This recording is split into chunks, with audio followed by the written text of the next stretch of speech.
Bonjour, petit tuto sur le solaire pour les gens qui ne connaissent pas le solaire et qui n'ont aucune compétence en électricité et qui veulent se lancer pour faire des économies, petites, moyennes ou grandes. Je m'étale pas sur les détails, je vais au plus simple, au plus compréhensible. Pour commencer, on a le soleil qui a une forte luminosité qui permet aux panneaux photovoltaïques de transformer cette lumière en électricité courant continu, dit DC. Ces panneaux photovoltaïques, vous en avez en 12 volts, en 24 volts, au-delà, je ne sais pas. Pour mon cas, on va se focaliser sur le 24 volts, et ce sera pareil pour les 12 volts, ce sera les mêmes règles. Donc les panneaux photovoltaïques 24 volts sont capables de monter à 40 voire 50 volts. Et dès qu'il y a une intensité, il envoie de la puissance, de l'énergie, aux batteries physiques ou à une charge qui est branchée sur le régulateur solaire s'il est prévu pour. Pour vous donner un exemple, le panneau envoie 40 volts et 2 ampères, le régulateur enverra 29 volts et 2,75 ampères environ. Il reçoit 80 watts, le régulateur du panneau, et il renvoie les 80 watts aux batteries, avec un rendement, bien sûr. Il ne va pas renvoyer 80 watts, mais un peu moins, mais pas beaucoup moins. Parce qu'en fait, il sait que derrière, il a des batteries 24 volts qui sont capables de supporter jusqu'à 29 volts. Donc, le panneau qui envoie 40 volts, il ne peut pas envoyer 40 volts de batterie. Donc, il va brider la tension et augmenter l'intensité pour faire à peu près la même puissance. Ce qu'on appelle les panneaux solaires sont les panneaux photovoltaïques, mais sinon, la vraie définition de panneau solaire, c'est un panneau qui récupère des thermies, de la chaleur, pour la restituer à un chauffe-eau ou un cumulus chez vous. Que le panneau photovoltaïque récupère de la lumière pour le transformer en électricité. Ensuite, on a le micro-onduleur, le plus connu, le plus facile à installer et le plus simple pour les gens qui n'ont aucune connaissance. Vous branchez le panneau sur une prise de courant et le tour est joué. Sachant qu'il faut respecter une puissance maximale sur la prise. Très important. Donc le micro-onduleur, lui, récupère le courant continu du panneau solaire pour le transformer en courant alternatif 230 volts, le même que votre maison. Si le régulateur solaire n'a plus de charge et que les batteries sont pleines, il va couper la puissance. Que le micro-onduleur, lui, continue à envoyer en permanence le maximum qu'il peut. Et s'il y a plus de charge, il envoie sur le réseau. Pareil que pour le régulateur solaire, il a un rendement. Il reçoit 80 watts, il va vous renvoyer un peu moins de 80 watts. Mais son rendement, il est très haut. Dans les 90% en gros. Le micro-onduleur, on peut lui brancher 1, 2, 3, voire 4 panneaux dessus maximum, il me semble. Mais en règle générale, on met un panneau, un micro-onduleur. 2 panneaux, 2 micro-onduleurs. Ainsi de suite. Et pour terminer, vous avez l'onduleur central. C'est un micro-onduleur beaucoup plus gros qui lui peut gérer plusieurs panneaux. Il est fait pour ça. Il peut aller jusqu'à 10 panneaux, enfin 450-500 volts maximum. Un panneau 40 volts, 2 panneaux 80 volts, etc. Son avantage, c'est qu'il revient moins cher pour des grandes installations, étant donné qu'il gère plusieurs panneaux à lui tout seul. Le désavantage, c'est que si sur la série de panneaux, il y a un panneau qui est ombragé ou abîmé, il va impacter sur tous les autres panneaux. Que le micro-onduleur, il s'occupe que d'un panneau, donc si l'autre panneau à côté il est ombragé, ce sera son micro-onduleur qui sera impacté, donc il n'impactera pas les autres. Donc, si vous voulez être sur onduleur ou micro-onduleur, si vous avez des ombrages, penchez plutôt pour l'onduleur, micro-onduleur, pardon, car c'est bien séparé, un micro-onduleur, un panneau, que si vous n'avez pas d'ombrage, vous êtes sûr que le soleil, vous l'avez du matin au soir sans aucun ombrage, dans ce cas-là, passez sur un onduleur qui vous coûtera moins cher, et peut-être aura un meilleur rendement, là je sais pas, je ne me suis pas penché sur la question. Mais voilà, c'était pour expliquer. Si ombrage, micro-onduleur, si pas d'ombrage, onduleur central. Pour le branchement du régulateur solaire, c'est sur batterie. il n'y a pas autre, il n'y a pas ailleurs, pardon. Le micro-onduleur se branche soit sur une prise, soit au tableau. C'est vous qui choisissez. Mais là, au tableau, il vous faut un électricien confirmé. Que sur une prise, vous avez qu'à brancher. En respectant la puissance maximum sur votre prise. N'oubliez jamais ça. Maximum 4 panneaux, à peu près. Hein. Pas plus. L'onduleur central, lui, c'est au tableau aussi. Et il faut un électricien confirmé. Les panneaux, vous pouvez les mettre sur votre toit de maison, sur le toit d'une paillote ou d'un cabanon, ou carrément au sol. Ça n'a aucune importance, il rendra pareil. Évidemment, s'il est bien orienté face au soleil. Il existe ce qu'on appelle des trackers. En fait, le panneau, il est posé sur un pied qui lui permet de s'orienter selon la luminosité, avec un capteur de luminosité. Et donc, il suit le soleil du matin au soir.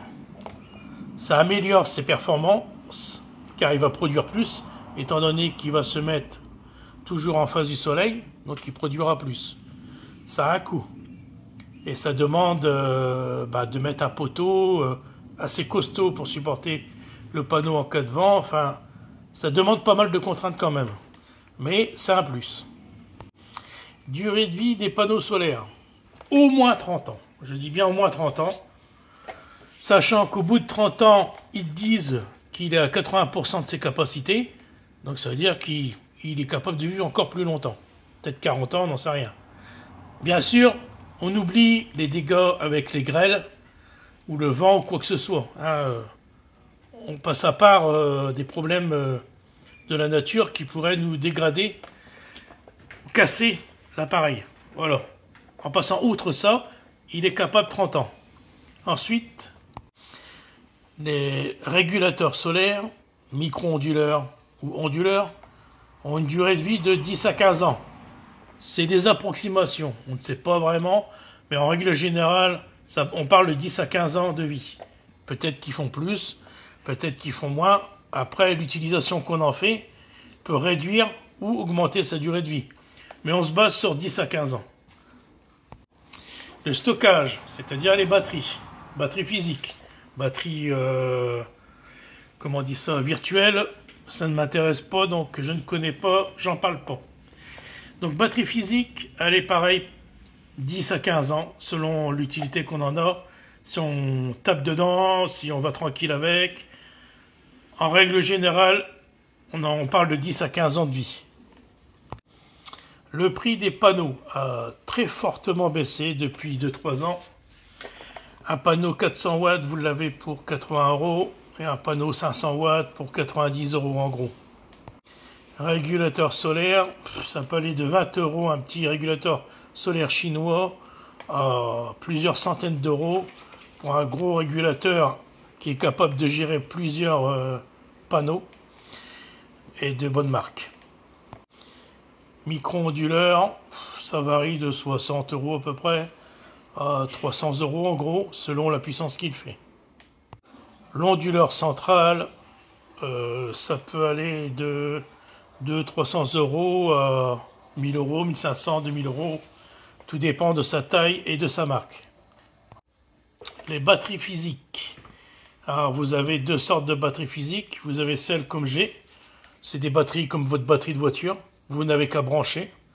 Ça, il faut compter pour 2560 Wh. En gros, 400 €, 450 €. La batterie de 2,5 kg Wh. Voilà. Après, vous avez les batteries que vous montez vous-même.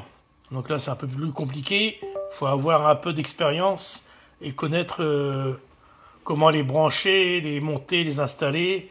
Car il faut rajouter un BMS et tout ce qui suit. C'est un peu plus compliqué à faire. Mais par contre, là, vous pouvez avoir 15 kWh pour 1500, 2000 €. 15 kWh, j'ai bien dit. Donc 6 fois ce que je viens de dire pour la batterie physique. En contrepartie, faut savoir la monter, l'installer. Moi, je préfère, même si j'ai les compétences, d'acheter une simple batterie comme une batterie de voiture, qui coûte en gros 400, 450 €, les 2,5 kg. De toute façon, les batteries physiques, il ne faut pas en acheter trop, ça ne sert à rien. Car plus vous allez acheter de batterie, plus votre amortissement sera long. Et donc n'aura plus aucun intérêt pour les économies. Ce n'est que mon avis, hein, d'autres voient autrement. Et bien sûr, vous avez les câbles de raccordement, batterie, onduleur, régulateur, panneau, tout ça qui vient s'ajouter. Ça a un coût, et donc ce coût, il faut l'amortir. Et pour ce qui est de l'amortissement, en gros, hein, je dis bien en règle générale, le plus rapide, c'est un panneau avec micro-onduleur que vous branchez sur prise. Celui-là sera celui qui sera amorti le plus rapidement possible. Entre 2 et 5 ans, ouais, à peu près. Ensuite, si vous avez une plus grosse capacité de panneau, bah là, ça va être amorti entre 5 et 10 ans, selon comment vous allez bien gérer. Et au-delà de 10 ans, soit vous avez mal calculé votre installation, ou soit, comme moi, vous avez pas mal d'ombrage, donc qui fait que bah, vous produisez moins par rapport à d'autres.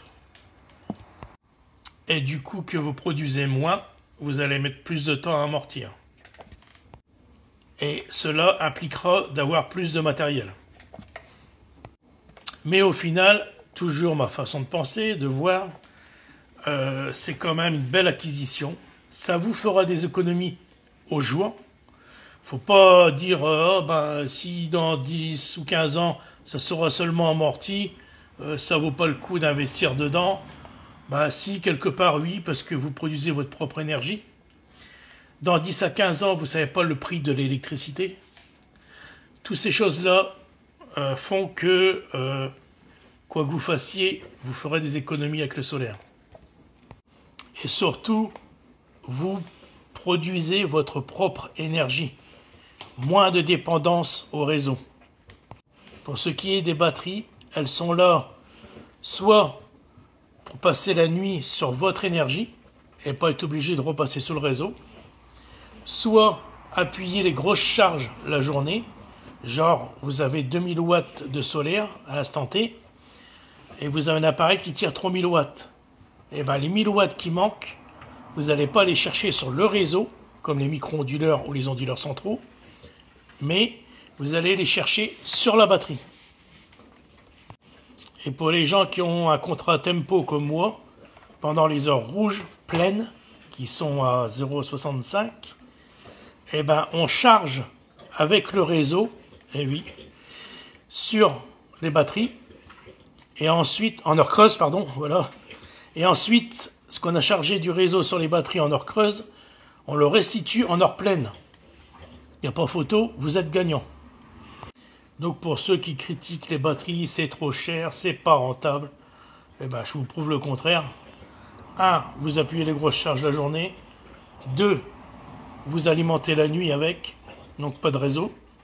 Et 3. Si vous êtes en contrat tempo, les heures creuses, vous les balancez en heure pleine, grâce aux batteries. Ceux qui n'ont pas de batterie n'ont pas tous ces gains. Donc, pour les batteries, on part sur un prix de 450 €, les 2,56 kWh. On fait environ 4000 cycles. Il y en a qui disent 6000, voire 8, voire 10 000. Moi, je me base sur 4000 cycles. Les 4000 cycles, un cycle, c'est une décharge complète plus une charge complète. Mais nous, ce qui nous intéresse, c'est la décharge, ce qu'on n'a pas mis dans le réseau. Donc, à 4000 cycles, cela me fait 10 240 kWh à 0,20, donc 20 cents, ce qui me fait 2048 €. Donc sur sa durée de vie, c'est largement payé. J'ai réduit à 1000 cycles, ce qui fait 2500 kWh à 20 cents, ce qui fait 512 €. À 1000 cycles, ma batterie de 450 € est payée à 1000 cycles. Sachant que vous faites en moyenne un cycle jour, 365 jours, 1000 cycles ça fait 3 fois, en 3 ans la batterie est amortie. Je ne compte pas les à côté, hein. Je compte juste pour la batterie. Sinon il faudrait faire l'achat total de tout ce que vous avez acheté. ce que ça vous a coûté, et voir combien vous renvoyez, enfin, vous ne prenez pas sur le réseau, pardon, ce que vous allez produire, vous n'allez pas le prendre sur le réseau, et vous aurez un résultat de, je vous dis, micro-onduleur surprise entre 2 et 5 ans. Onduleur, micro-onduleur ou régulateur solaire en grand nombre entre 5 et 10 ans. Au-delà, soit vous avez mal calculé, soit c'est pas adapté où vous êtes et ça mettra plus de temps. Mais au final, vous gagnez l'indépendance en partie et surtout la joie de créer sa propre énergie, l'indépendance. Donc pour conclure, oui, le solaire c'est rentable, oui, le solaire c'est l'avenir, ce n'est que du bien, voilà.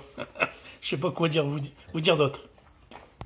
Pour ce qui est du matériel, si vous avez de petits moyens, les appareils chinois fonctionnent bien aujourd'hui.